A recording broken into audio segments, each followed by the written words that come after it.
Half and Half on Air, Episode 3. I'm your host, Greta Bayrami. And I'm your host, Kara Converti. Welcome to Chapter 3 of our story, Half and Half. If you've been listening, you know that Half and Half stands for half mom, half daughter, half... I mean, you can interpret it in any different way that you want, but... Yeah. Half Ecuadorian, half Albanian. Yeah. Half cool, half not cool. Half young, half old. Old, I do not identify as old, not a day over 21. Oh, God. What do you mean? Like, listen, everybody identifies as something nowadays. I identify as 25. Don't say that. I'm just being honest. Like, we're in an age where you can be whatever you want, and I don't identify as an old person. I'm sorry. You identify as what you look like. Like, you look old. I look old? Just kidding. Do I look old? Yeah. No, I don't know. I'm still getting ID'd, Kara. No, I have to say that because it's honestly annoying when people think we're sisters. Like, half of my school thinks that we're sisters. I know. Like, oh, you're sister. I go to Kara's campus sometimes to, like, pick her up, and people are like, oh, Kara, your older sister's here. And I'm like... Yeah, she loves it. I hate it. I'm like, no, it's not. My older sister's here. Oh, and when you brought me to your class, too, like, I was like, you know. Yeah, it really, like a part of me dies inside when guys check out my mom. Like, I'm like, no. It literally, like, I hate it so much. It's the biggest, like but it's so just, it literally makes me want to throw up in my mouth. Really? Is that bad for you? Imagine if someone called you your mom hot and, like, they were licking your mom up and down. I don't have to imagine. My mom's old. That's so sad. But hey, Kara called me old, but as you guys know, I'm obviously not old. I'm very cool and trendy, and I love going out with you, by the way. Now that you're in college, we go out all the time. It's so wonderful to go to dinner with you. I'm just playing. I think it's very, very nice having a good and strong connection with my mom. I mean, a lot of people, they want our type of bond, or they're like, I can't wait to have a daughter one day. And well, let's talk about that. What kind of bond do we have? Like, what would you describe our relationship as? I think to most, like, when you look at it at first, people are like, oh, it's really weird. And they're like, oh, it's so, like, you... They're just like, oh, that's, like, kind of weird how you tell your mom that stuff, or you tell your mom everything. But it's like, my mom's my best friend, and so would you tell your best friend that? Like, you know what I mean? We have a good relationship where we can, like, switch between, like, best friend and mom. Like, I still have the respect for you as a child would for their mom, but I have the trust in you, and I have the confidence to tell you things as if you're my best friend, because you are. And yeah, so, and I feel the same way. I feel like with Enzo, I'm very different. I'm very motherly. Yeah, exactly. But with you, because I had you so young and you were such a part of my growing up, like you grew me up as well, I feel like we're like best friends. And I feel like I could tell you things and how I'm feeling, and I can have girl talk with you, and I can talk about clothes with you. But then I can also, like, be your mom when I need to be your mom. And with Enzo, I'm just mom. Like, I'm never going to have the conversations that we have together with Enzo. Like, Mom, no. Yeah, he's already saying that. Like, sometimes I try to make comments to Enzo, and he's like, you're so weird. And by the way, to those listening, Enzo is my 9-year-old son at the time of this, of course, and Kara and Enzo have a 10-year difference. 9 years. But it's really funny because with Enzo, I had a hard time actually getting pregnant, which is ironic life, you know, when you don't want to be pregnant. Don't want one. Oh my God. No, listen. Wow, that was I'm really sorry. fun. That's the immigrant. It's the truth. It's the immigrant tongue. Sorry.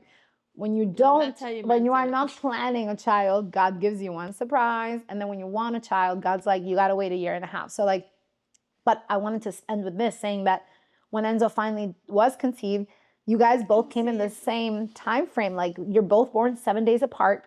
December is like a crazy month for us. We have Dad's and mine anniversary. We have your grandmother's birthday. We have your uncle's birthday. We have your birthday. My birthday, Enzo's birthday, Christmas, and then New Year's Eve. 7 things to go through. And, like, I'm just like, what have I done what have I done? December is our month.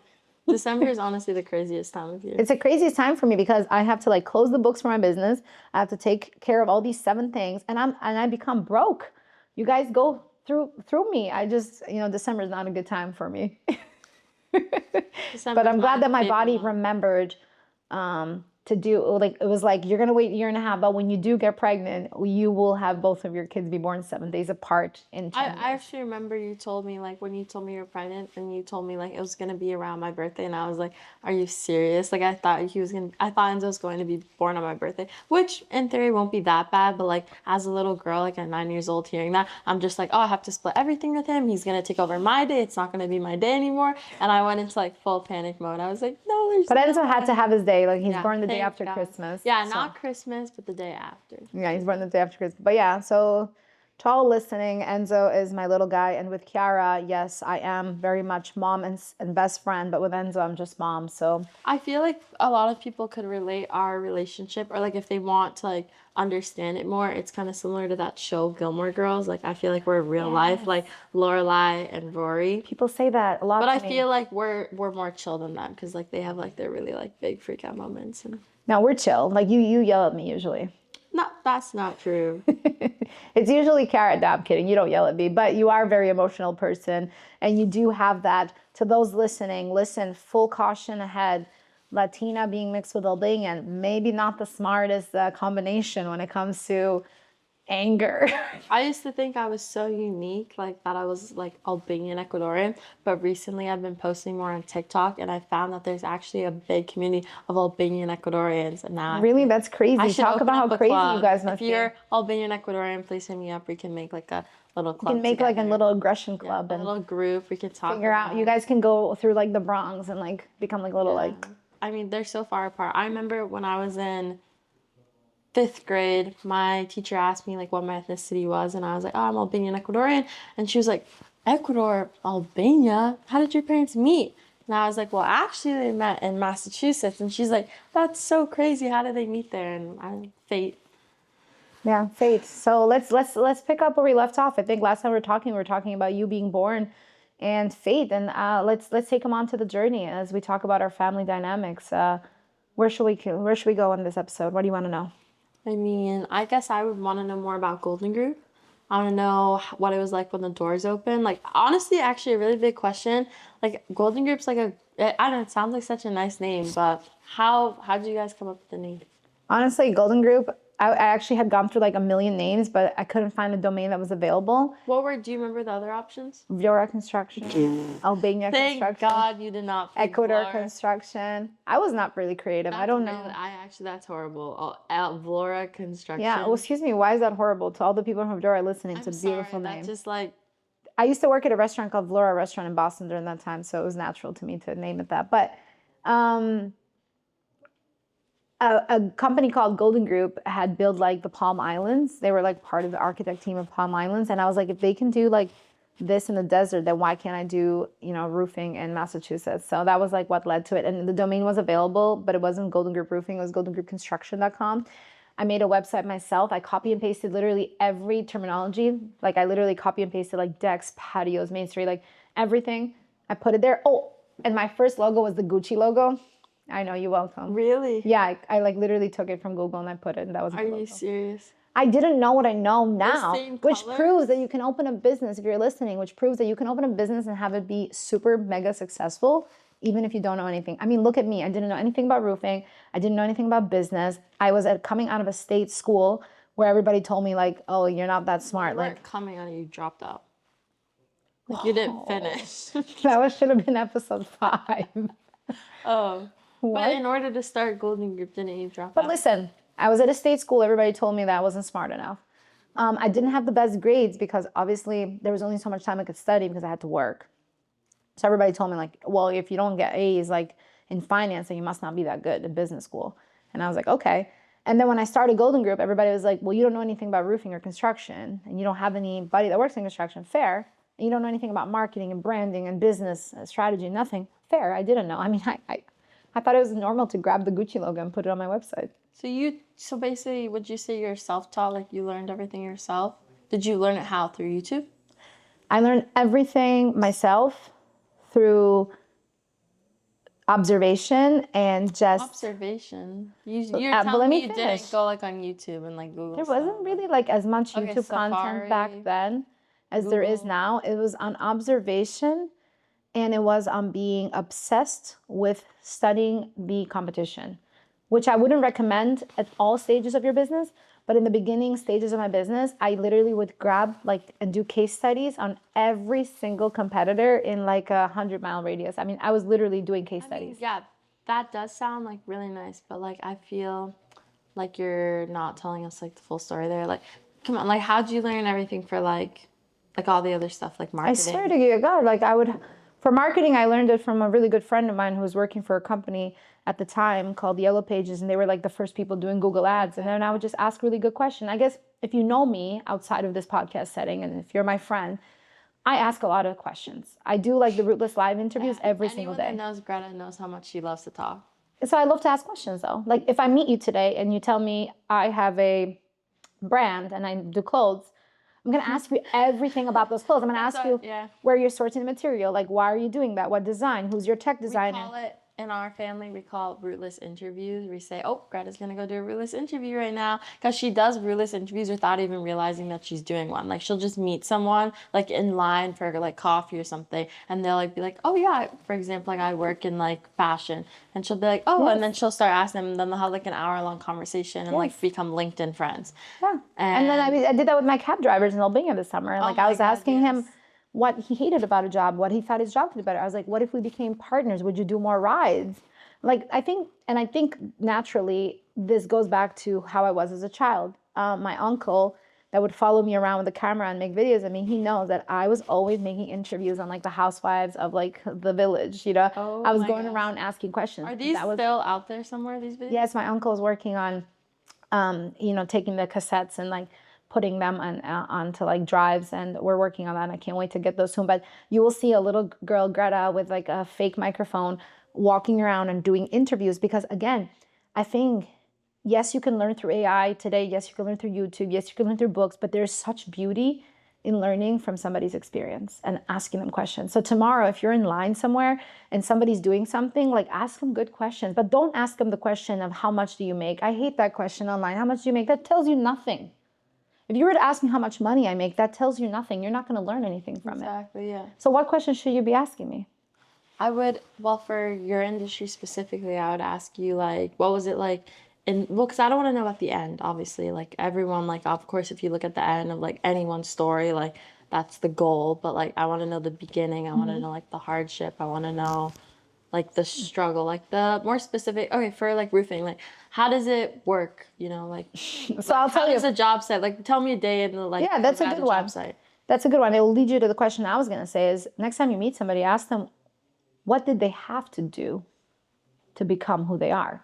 I think a lot of people overlook what you had to do. Because if you ask me that question, or I'm sitting at Cafe Nero and you come up to me and you're like, hey, what did you have to do to become who you are today? Then maybe I would tell you a little short version. And maybe as I'm speaking, you would look at it and you would say, oh, no, I'm not willing to do that. I'm not willing to work 100 hours a week.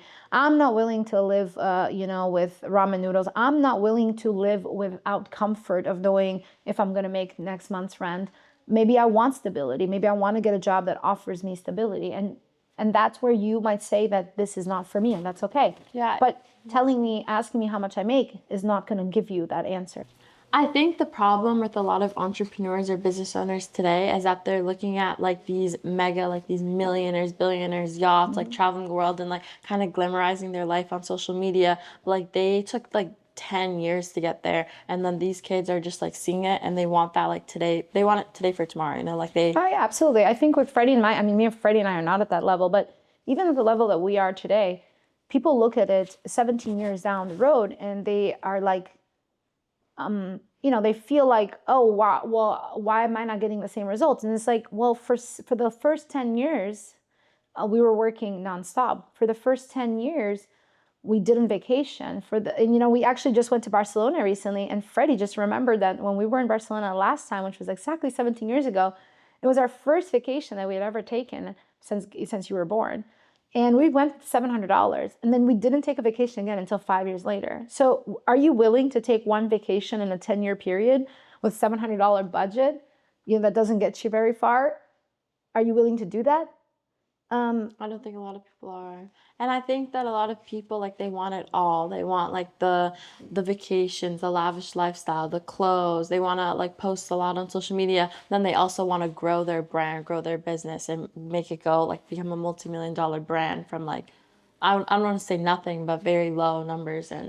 And it's just unrealistic, to be honest. Absolutely. I think if you're listening and you're asking yourself, like, well, I want to be like that, or like, why am I not like that? And the question sometimes is often, What have you not done to be like that? And I think if you're honest with yourself, you'll realize that you haven't taken the sacrifices, you haven't put in the hours.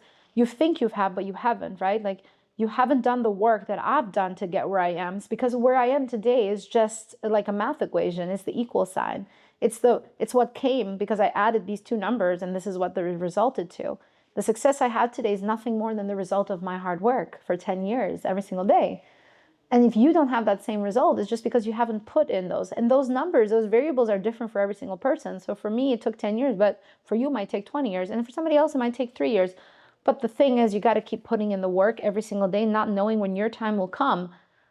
Because if results were guaranteed and everybody knew when they would happen, then we would all become entrepreneurs.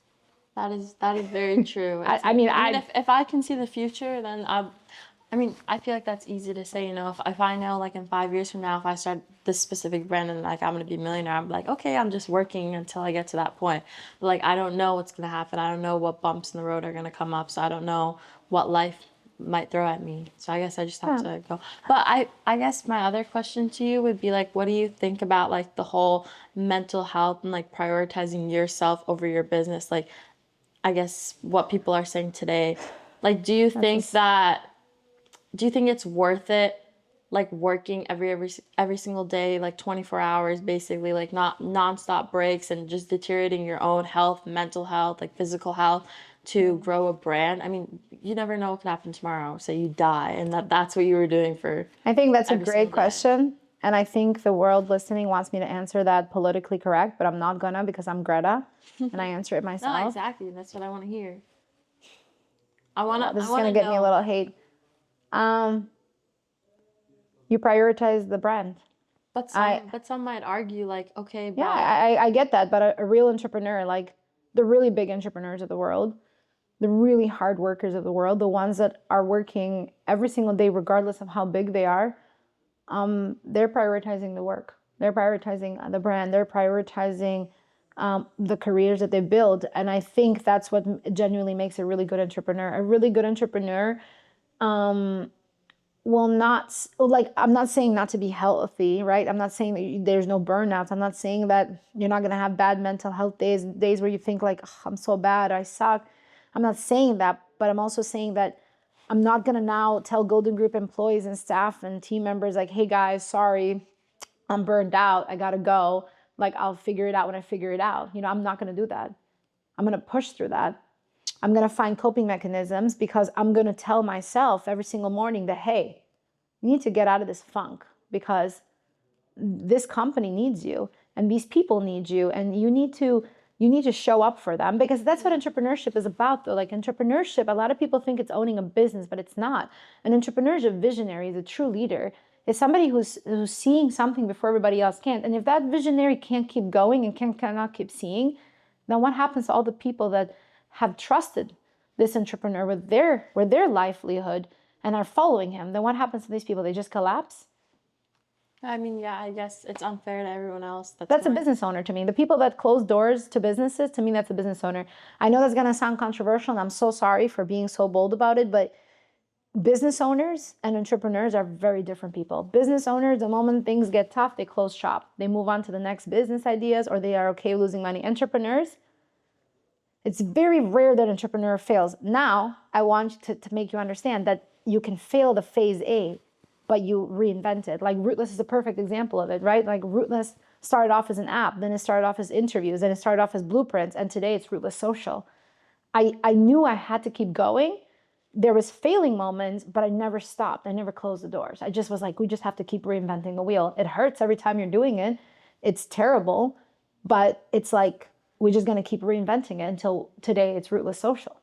And we can talk about that in another episode. But that's a perfect example of how an entrepreneur doesn't close the doors. I could have just quit. I could have been like, Rootless app is a terrible idea. I lost a bunch of money, whatever, call it a day. But I think an entrepreneur doesn't do that. So you think there's a big difference between business owners and entrepreneurs, like the word? Because some business owners are like, yeah, I'm a business owner, therefore I'm an entrepreneur. Absolutely not. I'm an entrepreneur, therefore I'm a business owner. Nope. If you are an entrepreneur, you are an entrepreneur. If you're a business owner, you're a business owner. And we can have a whole separate discussion about it. But an entrepreneur is a visionary. And actually, an entrepreneur doesn't have to be the business owner. Sometimes they actually make the worst business owners. They should probably hire a CEO and a CEO to run their companies. But an entrepreneur is a person that is okay with not having stability, is okay with not having comfort, is okay with not knowing when their next paycheck is going to come, is okay with failure because they know they're just going to pivot from it and come back stronger, and is okay with criticism. I think entrepreneurs are very okay with criticism. They can take, in Albanian we say an expression, they eat it with bread. A real entrepreneur can take criticism fine, just fine. Go to sleep, just okay.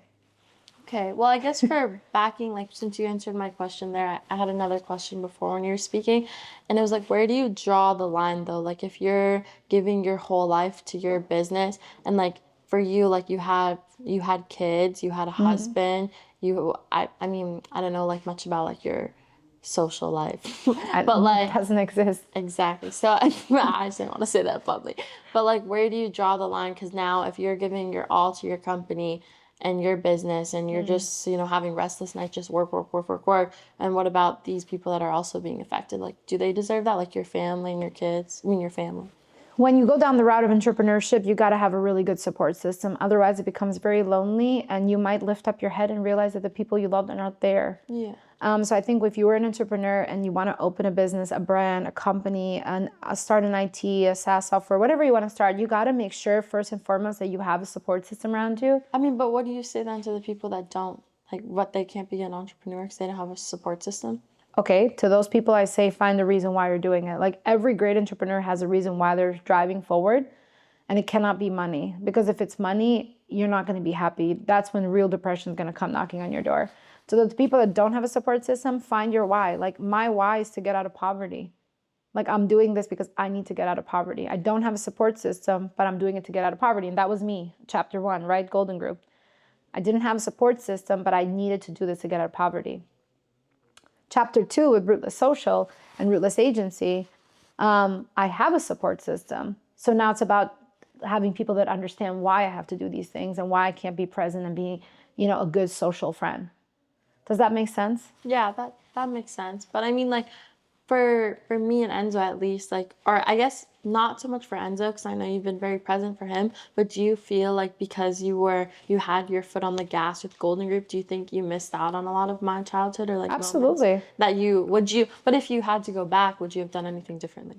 Absolutely not, because you wouldn't be the girl that you are today and have the freedom that you do today. I think it was a small sacrifice to pay to allow you to have the best life that you have today. I think as a parent, looking back, I made the right call. I made the call to sacrifice my time with you so I can give you the life I never had. So I can give you the memories that I could never make. And so I can support you in ways that no one ever supported me. And I think that was a small price to pay. Missing out on 10, 12 years of your life is a small price to pay for what I can do with you today and where I can take you on and you can take me on. But I feel like we should talk about that more just so people don't get like confused, because I think you and Dad still did a good job of being present. Like I don't think you guys were completely absent, but I know that like other business owners, like entrepreneurs, like when they have kids, like even like athletes, professional athletes, you see them like they're completely absent in their kids' life. Like, do you have any advice for those like people out there that they have businesses, like they're business owners, entrepreneurs, and they have kids,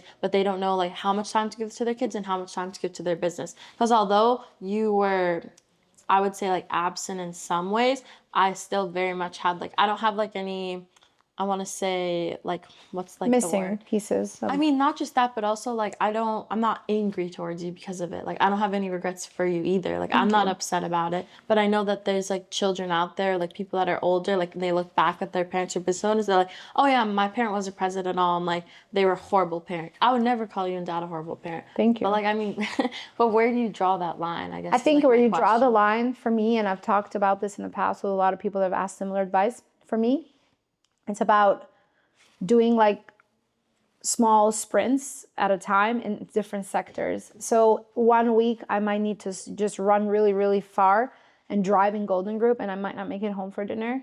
But then the next week I might not make it to Golden Group because I need to drive with you. And I think it's about doing this, just shifting, right? You cannot do all things at the same time, but you can do this thing called shifting. You can go from momhood to company CEO, to friend, and to lover, to your spouse. You can do that over and over again and keep switching.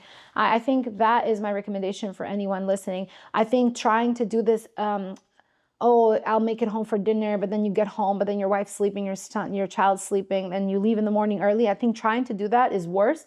I would rather work 5-6 days nonstop and be like, Sunday's my day for you. Or I would rather work 14 days straight and say 3 days we're going to go to Miami and we're just going to spend time together. And I think if you follow my Instagram and you follow my social media, I think that's what I do. And I do that really well, where I will like not post anything. It'll just be all about work. But then I'll be like, okay, now I need to dedicate time to my family. So 3 days. So I don't feel guilty, because before I used to do what people try to do now, right? I used to try to like, in the very early stages of Golden Group, I kind of wanted to go back and forth, being mom, wife, business owner. And I realized that I felt guilty for all three. Like when I was with you, I felt guilty about Golden Group. When I was with Dad, I felt guilty about not being with you. You know what I mean? I mean, like a date night, Like I felt guilty always in all these scenarios. So I was like, why do I keep feeling this way? So I said, why don't I do this? Why don't I just prioritize things, fully, and kind of give it my all, so I'm not 50% at all time. Multitask in life. You can't really multitask in being a mom and a CEO or being a business owner. You just can't. But you also got to find, again, that's where it comes. You got to find your why you're doing it, or you got to have people that understand so they don't judge you when you are kind of like, hey, 3 days I'm with my kids, no distractions. Oh, hey, 7 days I'm with Golden Group, no distractions. Kara, don't call me. And I've done that to you so many times, where I tell you, don't call me. Yeah. I mean, those 7 are actually, like, I don't know if I should share this, and this is going to make me look bad, but you were having like little like health issues, and you even fainted. But like, it was during a week where you knew I couldn't take any calls at work, and you didn't even call me. Like, how sad is that? Like, I feel terrible, but that's the kind of pressure I'd put on you. It's like, don't text me, don't call me. Yeah, I went to the ER by myself. You went to the ER by yourself because I went with my cousin, but yeah. Because I had put in you this mindset where I had told you, hey, Kara, like, don't text me. Like, this is a very busy week at work. We're closing the quarter. Like, don't call me. And like, I mean, looking back at it, like, is that the right thing to do? Yes, no. But I mean, that's the kind of relationship that we have built with each other. And those are the type of sacrifices that sometimes occur. But I also know that, like, if I need you to be there, like, if I'm having a moment, like, I guess, like, it's also, like, I could very much have, like, called you and told you to come, but I also know that you had so much going on at work during the time, and I didn't want you to, like, drop everything, because, like you said, like, you can switch between being CEO and mom, but then that means that you're gonna have to, like, drop the ball kind of on CEO, or you're gonna have to be like, guys, like, sorry, I'm gonna need to, like, leave, And I didn't want you to do that. So I kind of made the decision for you. So I was like, no, like, she's gonna... And don't do that again. That makes me feel bad. No, but yeah, definitely. I guess my other question would be, like, now when you take that time, like 3 days here, 3 days there, like whatever amount, like you want to switch it back and forth, how do you, because I know a lot of business owners, like entrepreneurs, like I've heard, they feel like guilty, like when they're, I guess when you're with your kids or your family and you're like, oh, like right now I could be making my business better. You know what I mean? Like, how do you switch that mentality in a way so that you're not always feeling guilty? I mean, you did speak a little bit about I did speak, but I mean, like, guilty in the fact that, like, oh, because I'm spending time with my kids, like, I'm not making like money, I'm not closing deals, like I could be I could be making the business so much better. Okay, yeah, I'm gonna answer this in a way that's for my business model. Obviously, if somebody's much bigger and they have $100 million company, this is not gonna make sense to them. But for me, it's understanding when the plate's full. I know I leave a lot of money on the table financially when I'm not at work. I know when Enzo was born, I took a really big step back in the company, like definitely suffered a lot financially, in terms of sales. But I wouldn't have it any other way because I'm selfish with my time with you guys in terms of like, when is enough? Otherwise, you become a madman, right? Like, when is growing a company enough? Like, or do you just keep driving 100 million, 200 million, 300 million? I got to get to $1 billion. Or do you say, you know what? This is good enough for me and my family, and now I'm just going to let it go on cruise control.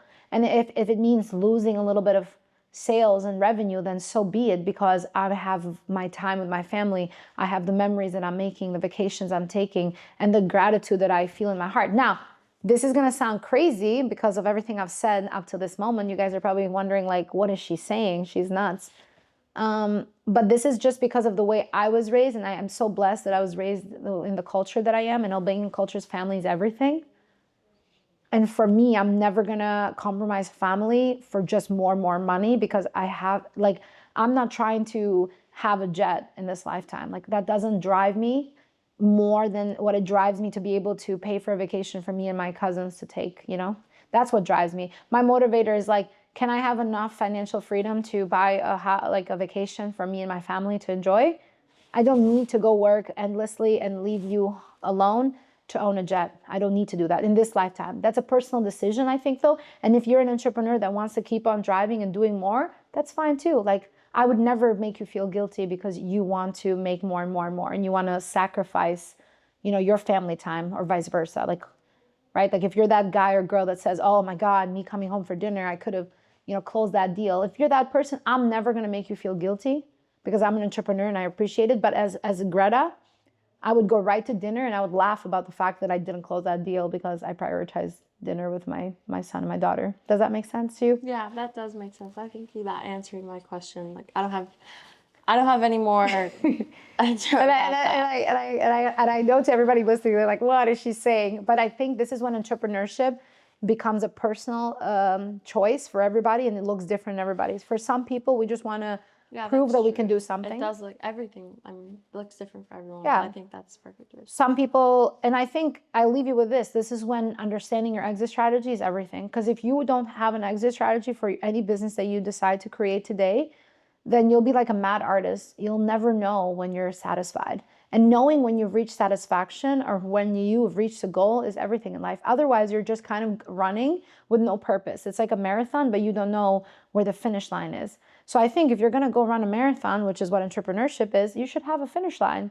And if you have a finish line determined, then when you reach it, you'll feel good. You'll either make a decision to, you know, stop, or you'll make a decision to start a new marathon. But I think for those entrepreneurs that are just driving and driving and driving and driving and going and going and going, they're like madmen. They're like marathon runners with no destination. And they're just going to keep going and going and going. And they're never going to be satisfied. They're never going to feel accomplished. And they're the people, I think, that feel guilty when they go home because they want to keep making more money, because they don't know what satisfaction looks like for them. I think that'll do it for this episode. Damn, we got like really personal. Yeah, I feel like it was a good approach though this time. I really liked how we went more into storytelling. I hope people like how we took this, the road that we took. Oh my God, I can't even speak.